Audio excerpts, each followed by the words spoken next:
Hi, Stacy. Thank you for your submission. Yeah, I concur.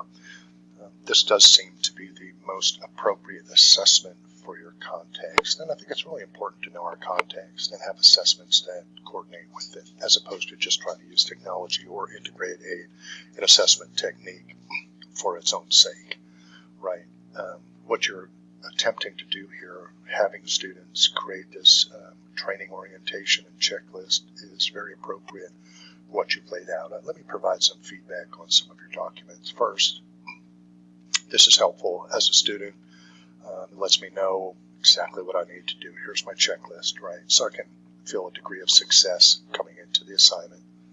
And I've got my checklist with an example here. And you've already told me in the description what not to sign. But this gives me an overview of what I'm supposed to do.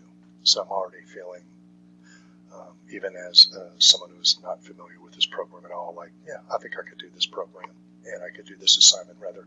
So looking at your step 1 and step 2, I have a thought or two that might be helpful for what you're asking them to do. And again, this is just an outsider's perspective, but something that may be helpful is the program needs to be thorough and outlined in detail.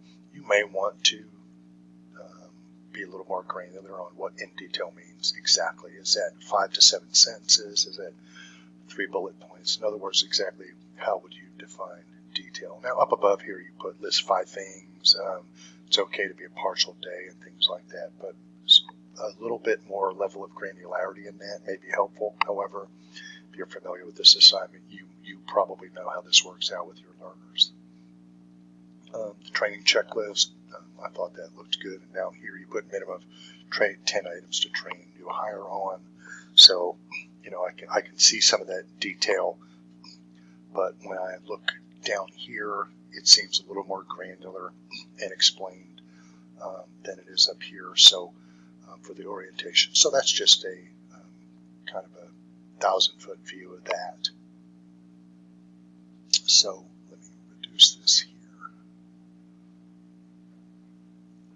But otherwise, I don't see any challenges as well from my view, and I think it looks like a real fun assignment. In fact, I can think of a few jobs I had where I wish I had an assignment like this to start an orientation. A lot of times at our institution, one of the biggest challenges is from our HR department is you get virtually no feedback on all how to do onboarding. In other words, there's no format at all. So I might have to borrow this. Thank you, Stacy, for your submission.